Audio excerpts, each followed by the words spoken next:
Thank you. So this is an abridged version of an article that just got published at Topoi.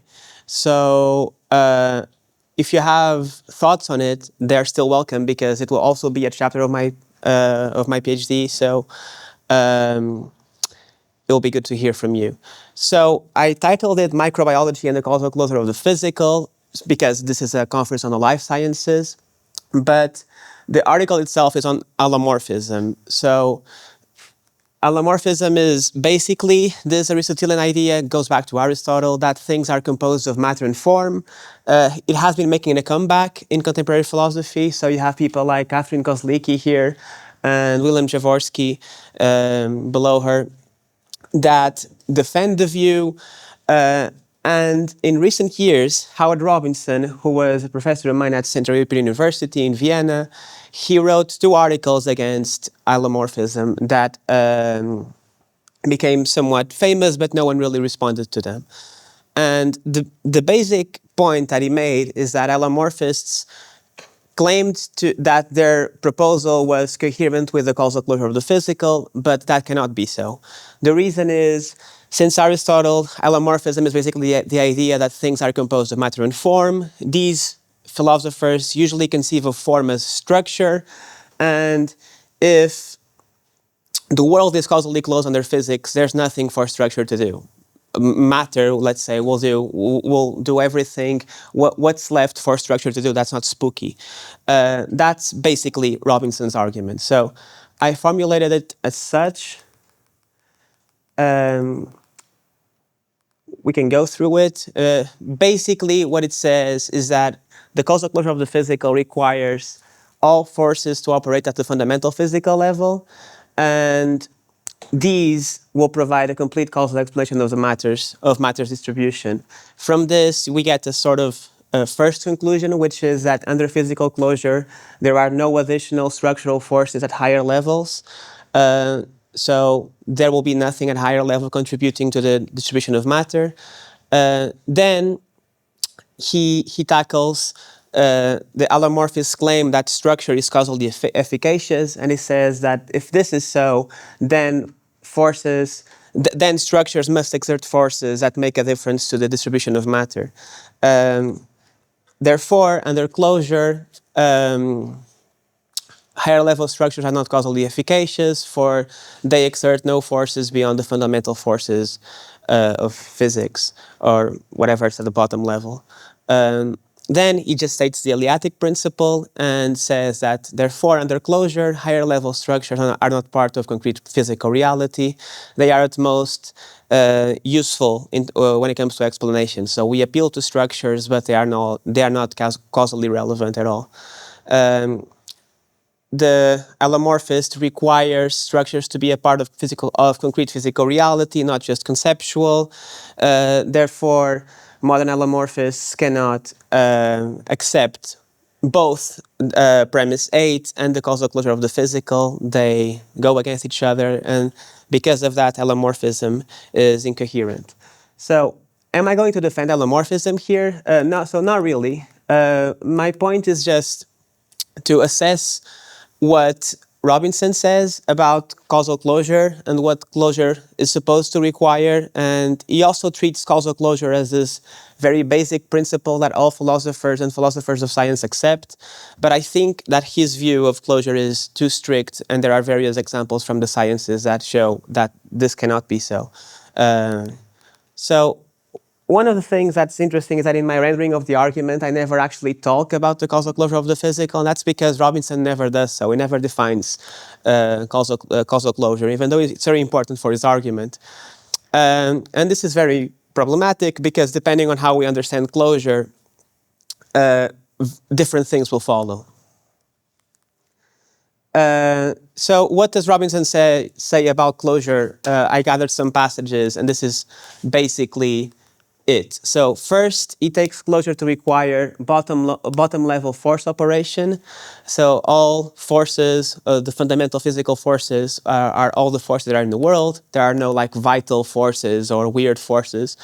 Then he takes bottom-up explanatory completeness to be a thing. There will always be or exist a complete bottom-up explanation of where the physical parts end up located, given the interactions of the fundamental constituents. And three, the universal applicability of basic physics. So he says that closure requires that the same basic physics applies to a simple or a complex structure the same way. Doesn't matter how complex the structure is. So this is what it takes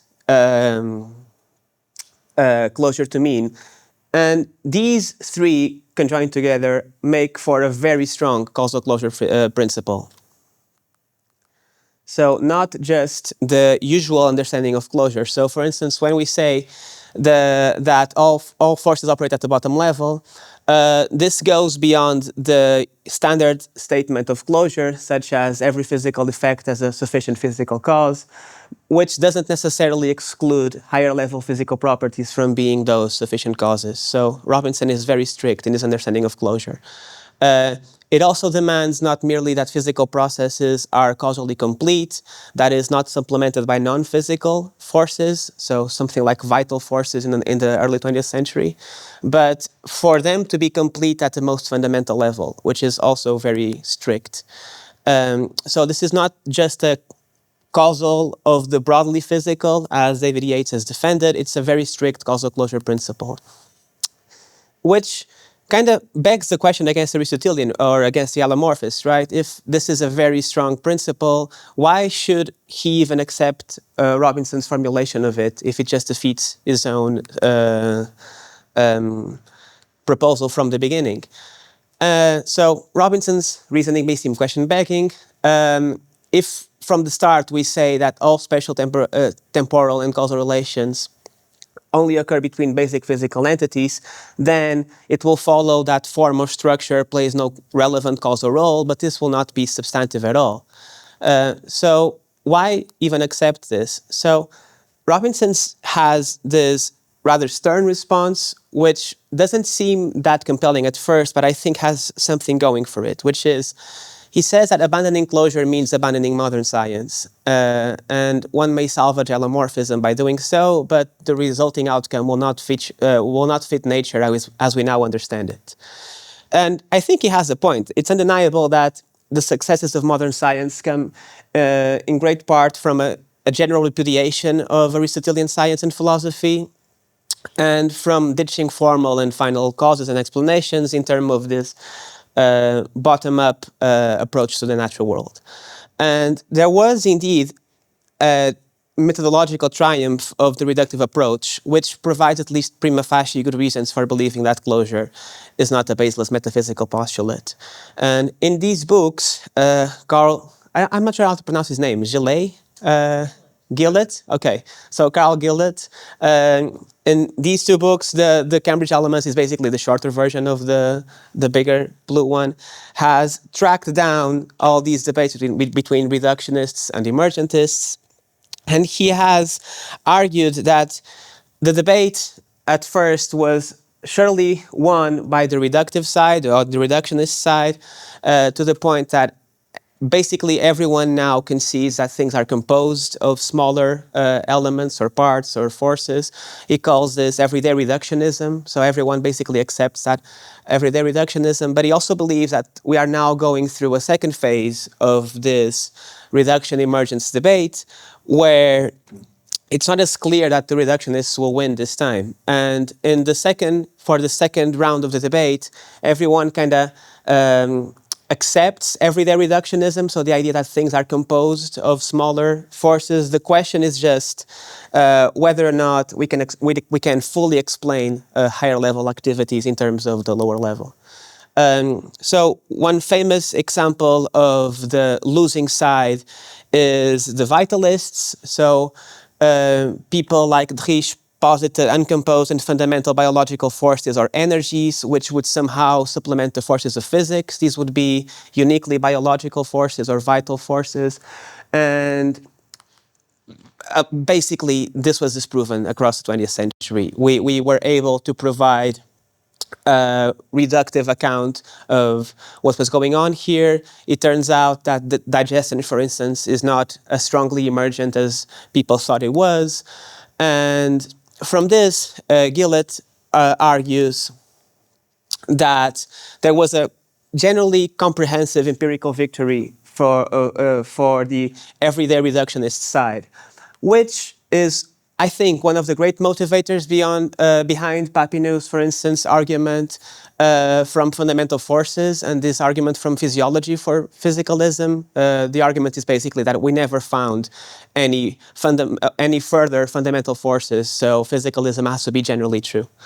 And I can see this. However, as I said, Gillett notes that we are in the midst of a second round of debates. And the catalyst for this new round of debates is what he calls challenging compositional cases, where we have a successful explanation of the compositional base of something, yet our empirical measurements reveal that parts behave differently in complex wholes than when they are isolated. So the crux of the debate now is not really whether there are any further fundamental forces. It's just whether or not the behavior of parts is exhaustively determined by the laws and principles that govern them in simpler systems. And we have good reasons to believe that it doesn't. And Robinson's argument requires that it does. And that will basically be my point. So one of the examples that I give in the article that I'll not consider here because it's basically from physics is the fractional quantum Hall effect.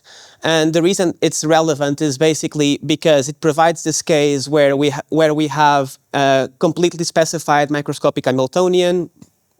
The fundamental forces will be identical across different configurations, but the physical outcomes will differ substantively depending on higher level constraints. So that's one example of where complete bottom-up determination fails. And here with you, I would like to consider another one from microbiology. So I'm following Jaeger and Calkins, and they basically argue that living systems are fundamentally characterized by top-down causation by information control.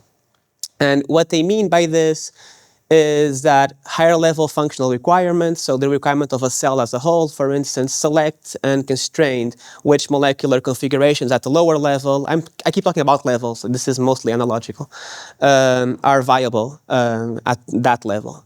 So that is, the molecular level by itself will not be sufficient to account for what's going on.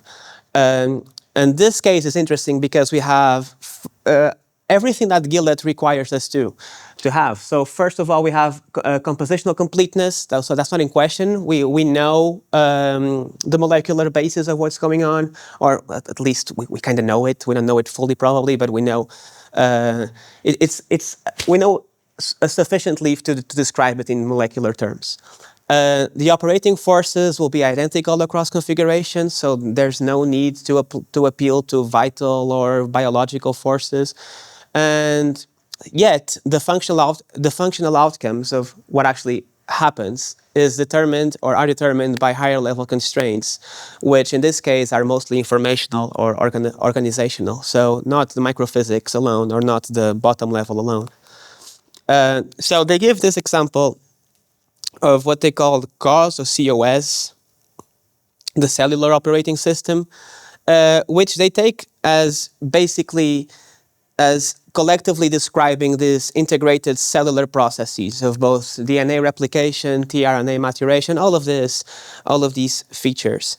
And they argue that all of them are characterized by multiple information feedback loops where the cellular operating system as a whole, as a sort of higher level constraint, constrains which molecular configurations are viable. And it does so in some, let's say, unexpected ways at some point. So one example is RNase-P, which is an enzyme responsible for cleaving the leader sequences. And it's basically indispensable for protein synthesis. And one thing that happens is that the same function can basically be performed by the RNA-based RNase-P, and in bacteria and in plant organelles by the PORP1. And these are very different molecular configurations. So there are some characteristics there that you can check. They have different catalysis mechanisms. One of them doesn't even have an RNA component, but yet they perform the same function given the need, let's say, of the cell as a whole, of the cellular operating system. And this result is quite remarkable because it allows us to swap RNA catalysis for protein catalysis with rather different chemical scaffolds and entirely different catalytic mechanisms, and the cell to function normally and to survive, basically, even though the chemical basis changed a lot. Which means that different molecular implementations will produce functionally identical outcomes given identical initial conditions and identical lower level constraints. And of course, one may say that this is just a case, I actually say here, that this is just a case of multiple realizability. So in that case, it will be perfectly consonant with microphysical closure. But the issue is not really whether these functional outcomes supervene on molecular states. They clearly do, and I think that Gillet's account of everyday reductionism requires us to believe so. The challenge to microphysical closure concerns whether that basis alone is able to provide a complete causal explanation of why only some specific molecular configurations persist and not others.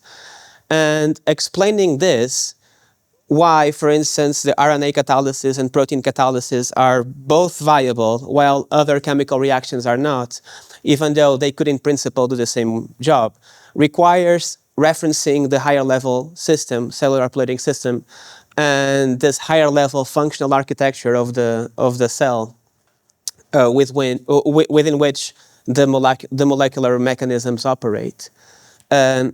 Which means, at least I take it, this is probably the most disputable part of my proposal, that the cellular operating system acts as genuinely causal mechanism by constraint in this case. So one of the things that it does is that it prevents, so the molecular configuration that failed to produce mature tRNAs will not persist. It also enables, so if they are structurally unrelated molecular systems, are equally viable if they satisfy the functional requirement at the higher level. And it is also irreducible to those microphysical, not really microphysical in this case, but molecular states alone. There will be, if we just look at the molecular level, there will be no reason to prefer one over the other because the configurations are so different. So this means that what gets selected is not arbitrary. It is a result of a limiting of the range of possible configurations. And the process of selection cannot be explained through microphysical states alone. So against Robinson, we have an example where higher level constraints of the lower level, where the higher level constrains the lower level, in ways that cannot be reduced to a simple microphysical or molecular forced operation in this case. And a case where very different molecular implementations produce the same functional outcome based on whether or not they satisfy the same higher level constraints and requirements. This means that the relationship between levels and outcomes is mediated by reducibly higher level factors, which cannot be derived from or determined only by these lower level specifications. And it also means, following Gillet, that the successful provision of compositional explanations, so telling everything that something is composed of, does not entail that all causally relevant factors are located at that base. So there may be something that's causally relevant at a higher level. So what does this mean for closure? I'll be fast here. So requirement one was that was bottom level force operation. This remains defensible if properly understood. No one is implying that there are new fundamental forces of physics or of biology or whatever. I agree with Gillett that that debate is dead and settled. But requirement two, which states that there should be a complete bottom-up explanation of where the physical parts end up located, fails, given what we just said. And when it comes to requirement three, which was the universal applicability of basic physics, this may seem uncontroversial, but it depends on how we read it. So there is a weak reading of it, which will basically say that there will be no domain of reality that is somehow exempt from the laws of physics. That's a given. The strong version of it, however, would say that systems will behave the same no matter how complex they are. So a very basic system will behave similarly to a very complex system. That's one possible reading of what Robinson is saying, and that's not the case as well. So is closure salvageable? I think so. I think we shouldn't ditch closure altogether. All we have to say is that properly understood, the closure of the physical is a principle about the bottom level or about the most fundamental level. All it requires is acknowledging that when we look at the fundamental level of interaction, we should find no causal gaps there, no gaps to be filled by vital forces, weird forces. So every physical effect will have a physical cause in that sense, and no non-physical force will supplement or violate the basic inventory of fundamental physics. So that's a given, but this still allows for a lot of speculation that Robinson kind of precludes or tries to preclude. So finally, just to go back to the allomorphist point, why should even allomorphists, or not just allomorphists, non-reductionists in general, why should they find this interesting? One reason is that okay, yeah, that's it. One reason is that allomorphism and non-reductionism in general is often posed as a third way between reductive materialism and Cartesian dualism. And if this is the case, we should explain why these theories don't fall into one or the other.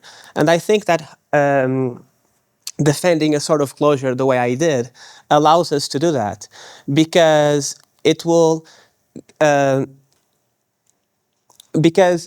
basically preclude Cartesian dualism and other forms of dualism that somehow presuppose a new mind-like force or vital force. And at the same time, it will say that a very reductive materialist that only cares about the bottom level of matter and physical interactions is also wrong. So there should be a sort of physical continuum of causes. There will be no gaps at the physical level. But this doesn't mean that the physical level exhausts causal explanation.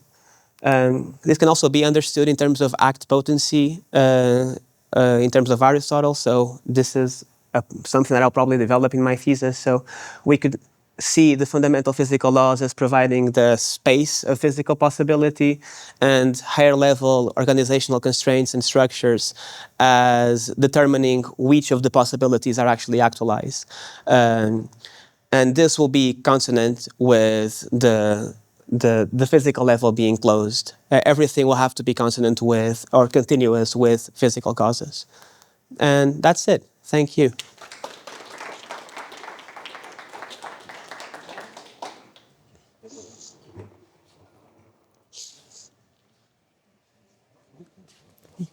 Thank you so much. So we have some time for a few questions. Does anybody have questions for João?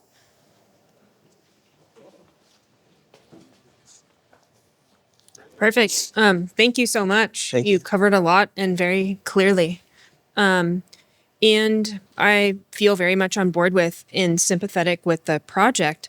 I guess the first comment is just that I think you'll be able to find lots of nice examples that maybe aren't as complex as the one you presented, but that also involve cases of maybe higher level explanatory factors. In explanations of disease outcomes in psychiatry, it's often the case that like environment and then some bio thing like genes are both combined together. Yep. So stressful life events. So yeah, just wondering if you have kind of thought of other cases like that where it's sort of genes and environment has gotten a lot of kind of attention. Environment might seem like another place. Sometimes like it's viewed as social causes or social factors. So that's one thing. And then a second question is, it's interesting to me, these discussions of kind of like vitalism, because no one kind of talks about or thinks that that's a viable approach to thinking about causes. But it looked like you were kind of lumping biological causes and vitalistic causes in together, where real ones are like physics causes and chemistry causes.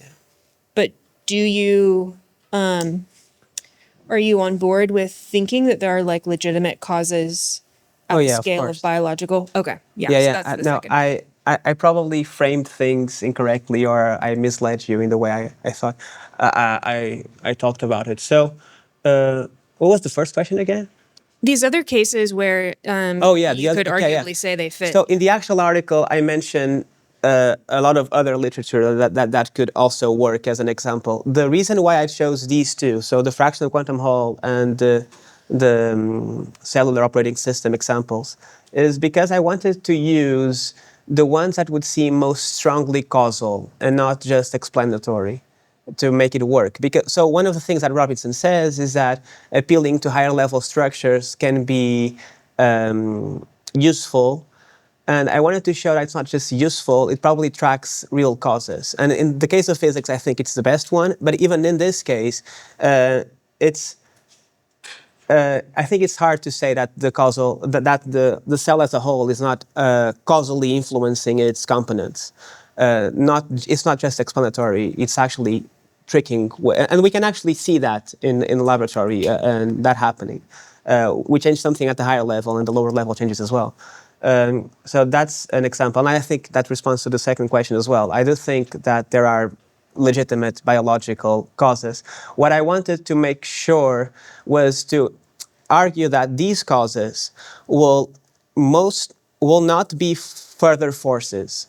So in the debate about causal closure, everyone talks about fundamental forces, and there's only a handful of them, and everyone is preoccupied with saying that we don't have to posit any new fundamental forces the way the previous debate thought it was necessary. So something like vital forces. Yes, there will be generally causally biological causes or chemical causes, but they will have to be causes in a different way. So they may be causes via constraint, for example. They may cause not all causes are forced causes, let's say. Yeah, it's interesting because, I mean, biologists don't often care about or think about fundamental forces, Yeah. right? And for them, causation is a force. Yeah. And so they wouldn't be. I wonder if philosophers are worried about that. Yes, yes, it's a philosophy. Where if you tell a scientist, like, where you start talking about different, like, they're not counting. I mean, they also don't have a background in physics, yet they seem to be quite successful at. But yeah, so interesting where the forces is different from just, I mean, causes have force on their effects, and that's sort of what you want with a causal explanation. And so maybe that's not, or like, what is that a worry for? No, it's just that, so if a biological cause causes something, it will have to cause via chemical or physical forces. And one of the things that Gillett seems to argue for is that the debate kind of settled on that. That's a fact. There will be no purely biological cause that's not somehow also dependent on a physical. I don't think biologists would either understand that or agree with it. But I'm biased. But yeah, they don't, when they do a randomized clinical trial, that's like their proof or their like highest evidence for whether a drug causes an outcome. They have no idea what the Oh yeah, for sure. What I mean is very like ontological, metaphysical point. So the point is that they will at least concede that their whatever biological system they're looking at, like a cell, it is composed of of smaller things, and those smaller things will be chemical and physical. So But that's different from them being causal, right? So they're not denying physicalism. They're not denying composed of stuff. yes, They're denying that that is explanatory. yeah, me too. Okay. Yeah. I mean, I think, yeah. Yeah, I think we're very much on board. Interesting to see where the points Yeah. intersect with, yeah, philosophy and science. Thank you very Thank much. you. Yeah. Yeah, thank you. I enjoyed your talk. I guess I'm confused a little bit about a part of the argument that was like, okay, I'm going to jump on board with the idea that the old debate about reductionism is dead. And also you mentioned that, oh, a great modern scientific achievement was to eradicate Aristotelianism, and this new mechanical philosophy has been consistently proving itself right since then. And we humans know for sure that what are the fundamental forces of physics. So let's grant that and let's see how holomorphism will work. And I agree. Like, if we grant that, then your argument totally works. I'm just saying, why do you want to even grant that ground? Like, we don't know really Yeah. what is physical. And interestingly, if you look at the history of physics, and I'm not a philosopher of physics, and if there's a philosopher of physics here, please enlighten me if I'm wrong.